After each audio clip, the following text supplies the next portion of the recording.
When we talk about aircraft and air combat in the Korean War, which lasted from June 1950 to July 1953, you usually think of the dogfights between the North American F-86 Sabre and the legendary Russian MiG-15.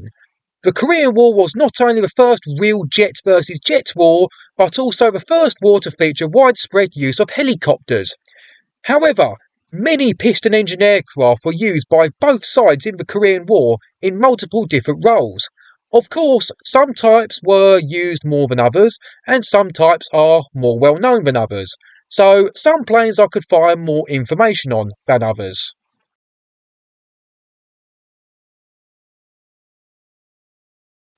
So, us British were involved in the Korean War, and the British Navy did provide a few piston-engine aircraft types. So the first aircraft we'll talk about is the Supermarine Seafire. The Seafires that saw service in Korea were Mark 47 variants with a Griffon engine and contra-rotating propellers. Seafires flew well over 300 operational sorties in the first few months of the war, which were either ground attack or combat air patrols. One Seafire was lost due to friendly fire from a B-29 Superfortress, while another was lost due to an arrestor hook failure. Following the end of operations, most of these Seafires would be declared unserviceable, as the heavy landings caused the Seafires to suffer wrinkling of the rear fuselage. One British aircraft that served alongside the Seafires was the Fairey Firefly. Fireflies were used by both British and Australian navies for a variety of missions, including anti-shipping patrols, ground strikes, anti-submarine patrols, area observation, and assisting battleships in providing effective naval gunfire support. Fireflies were regularly used for strike operations against targets like bridges and railway lines, so it damaged North Korean logistics and communications, and over time, the pilots would develop more accurate low-level dive bombing techniques. The Fairey Firefly proved to be a rugged aircraft, and they would remain in use right to the end of the Korean War, and they even took part in post-armistice patrols. What a lot of people don't know was that short Sunderland flying boats based in Japan were also used in the Korean War. They undertook hundreds of operational sorties, with a lot of them being 10 to 12 hours each, and they would be used throughout the conflict and in the following armistice period in September 1954.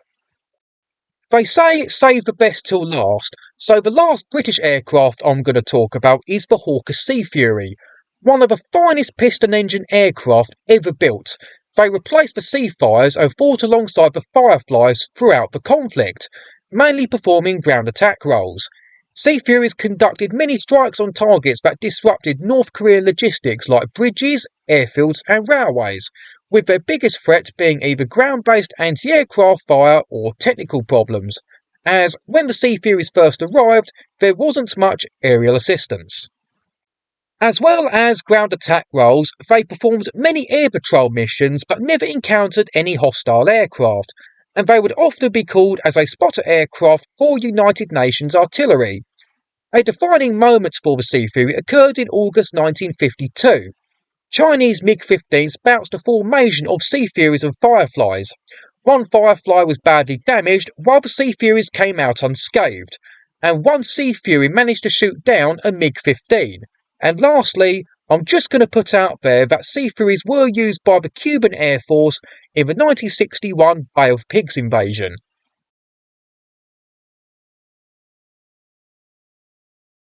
The Axis forces also fielded a small number of piston-engined aircraft. In the transport cargo type roles, you had the Lisanov Li-2 and an aircraft that's still in military use today, which is the Antonov An-2. Axis forces also used a few piston-engine types as bombers and ground attack aircraft. The Chinese Air Force used the Russian Tupolev Tu-2, which was a bomber and ground attack aircraft.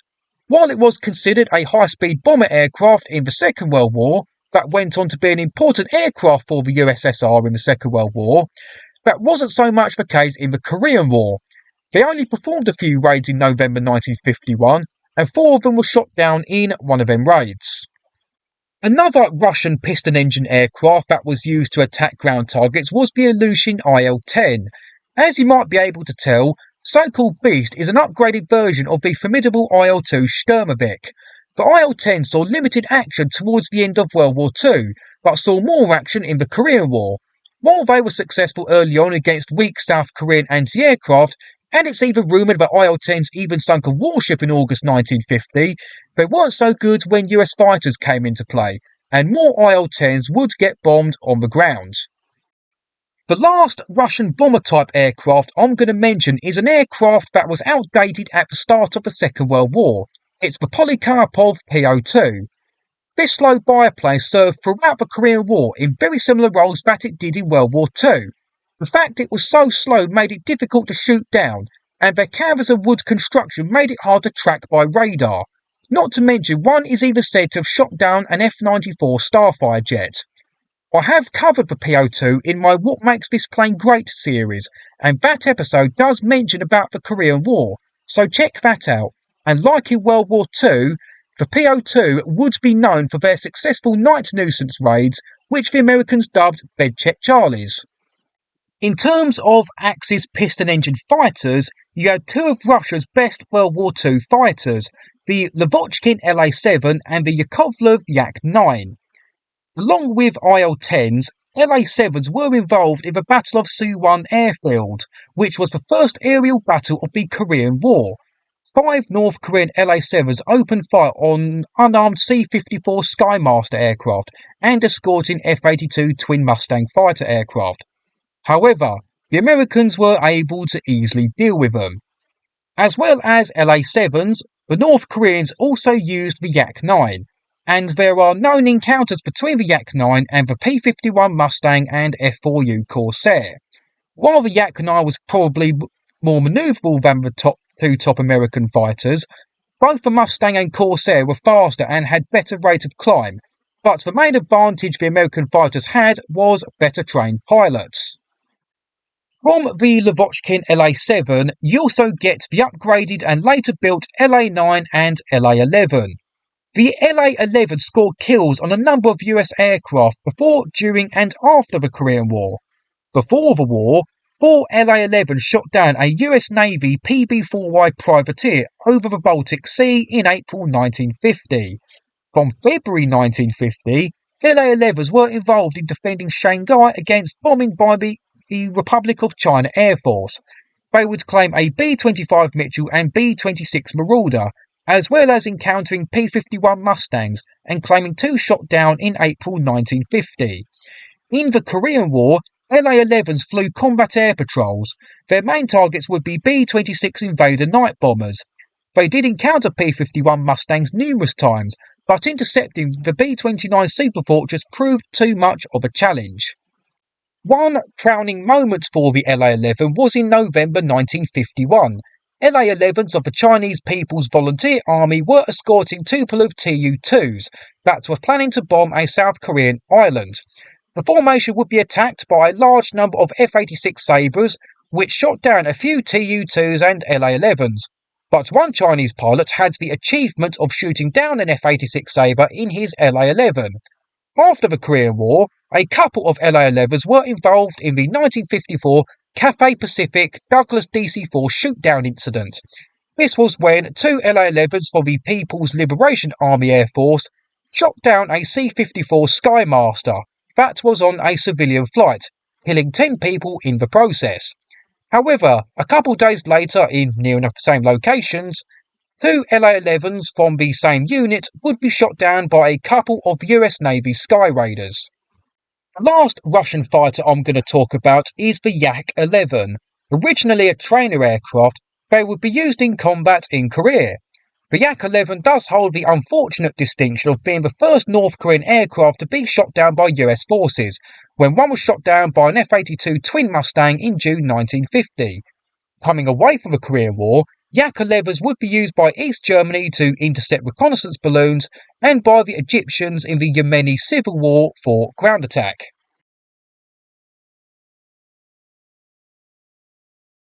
The Americans used many piston-engine aircraft types for different roles. Planes like the Curtiss C-46 Commando, Douglas C-47 Skytrain, C-54 Skymaster, Boeing C-97 Stratofreighter, Fairchild C-119 Flying Boxcar, Consolidated Privateer and Douglas C-124 Globemaster, to name a few, would be used for transport, cargo, medevac, reconnaissance and search and rescue, and a few of these types would take part in night illumination missions, which involved dropping parachute flares to detect and light up targets. The Korean War was also the first major conflict where helicopters would be used, and air sea rescue B-17 variants also served in the Korean War.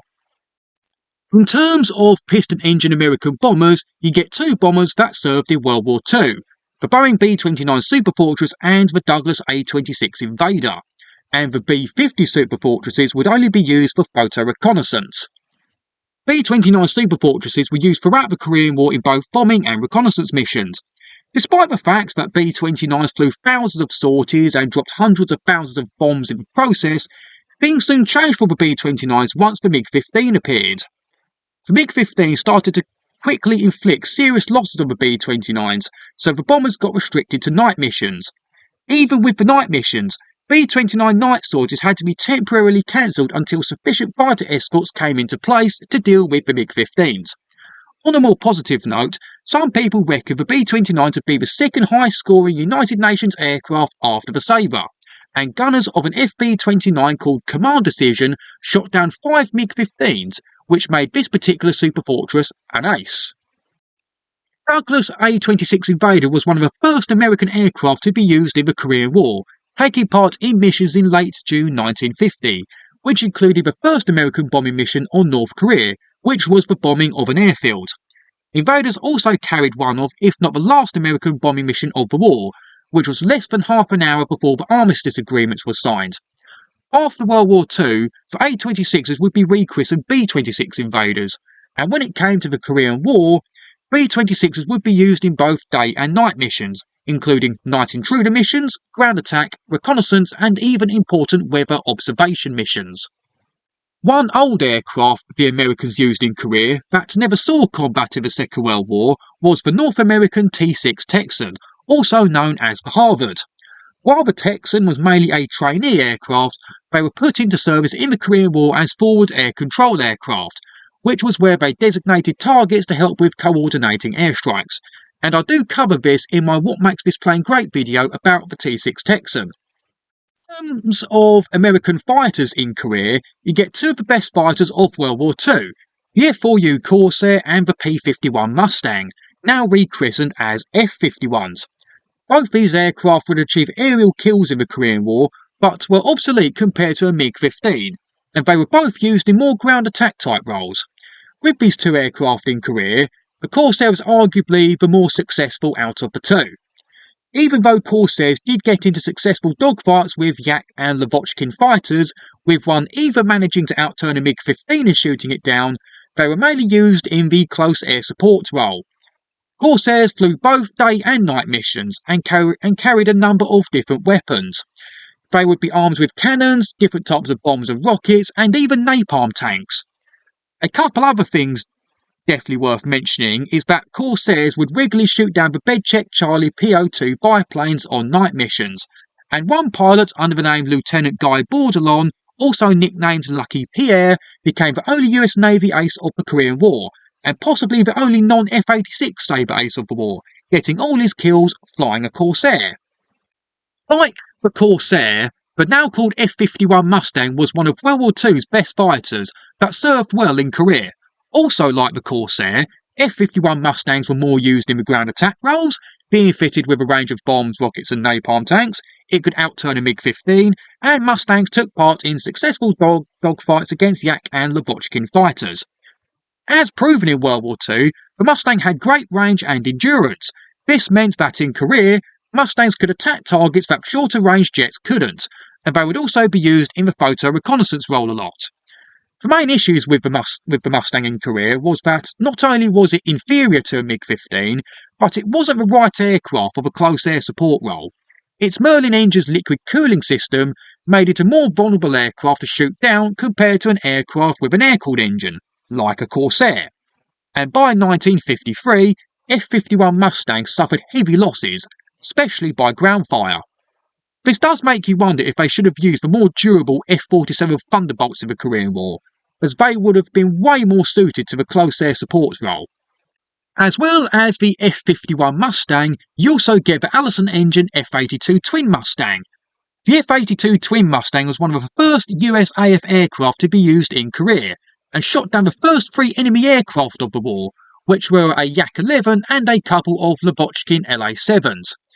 F-82s with its long range would be used in both day and night missions, and undertook a range of different sorties including escorting bombers and transport aircraft, weather reconnaissance, arms reconnaissance, air combat patrols, and of course ground attack missions. As you probably guessed, F-82s would be replaced by jets like the F-94 Starfire, but the F-82 Twin Mustang exceeded expectations and proved to be a vital Allied aircraft in the early stages of the Korean War. One American aircraft that was made more for ground attack or close air support was the Douglas A-1 Sky Raider. This attack aircraft served in both the Korean and Vietnam War, and was the main aircraft for strike sorties for the US Navy, with its weapon load and 10-hour flying time being better than any of the jets at the time. Sky Raiders would be absolutely loaded with weapons, and were even used to make an aerial torpedo attack on a North Korean controlled dam, in which one of my favourite YouTubers, Mark Felton, has covered in detail. When performing night attack sorties, they would be armed with bombs and flares, and radar-equipped models would perform radar jamming missions from both carrier and land bases. Sky Raiders would also be used for flying radio-controlled F-6F Hellcat drones, which were used to attack bridges. Unfortunately, I do have to say that Sky Raiders did suffer heavy combat losses, especially in low-level close air support missions, and in terms of aerial kills, the only plane a Sky Raider shot down in Korea was a PO-2 biplane. The last plane I'm going to talk about is the Grumman F-7F Tiger Cat. Like the Lockheed P-38 Lightning and the de Havilland Mosquito and Hornet, it has to be one of the best performing twin-engine aircraft ever built. And like the Sky Raider in Korea, the only aerial kills the Tiger Cat achieved was against PO-2 Bedcheck Charlie biplanes. The F-7F Tiger Cat mainly flew night missions, and this fast and heavily armed fighter also performs photo reconnaissance and utility missions. The Korean War was the only time this great performing twin-engine aircraft saw combat, and a lot of them ended up being used as firefighting water bombers after. So that's at least most of the piston-engine aircraft used in the Korean War that I've covered. Most of these piston-engine aircraft would be used in close air support roles, and planes like the Sea Fury and Tiger Cat do make you wonder how far piston-engine aircraft performance and technology could have gone had jets not taken over so quickly.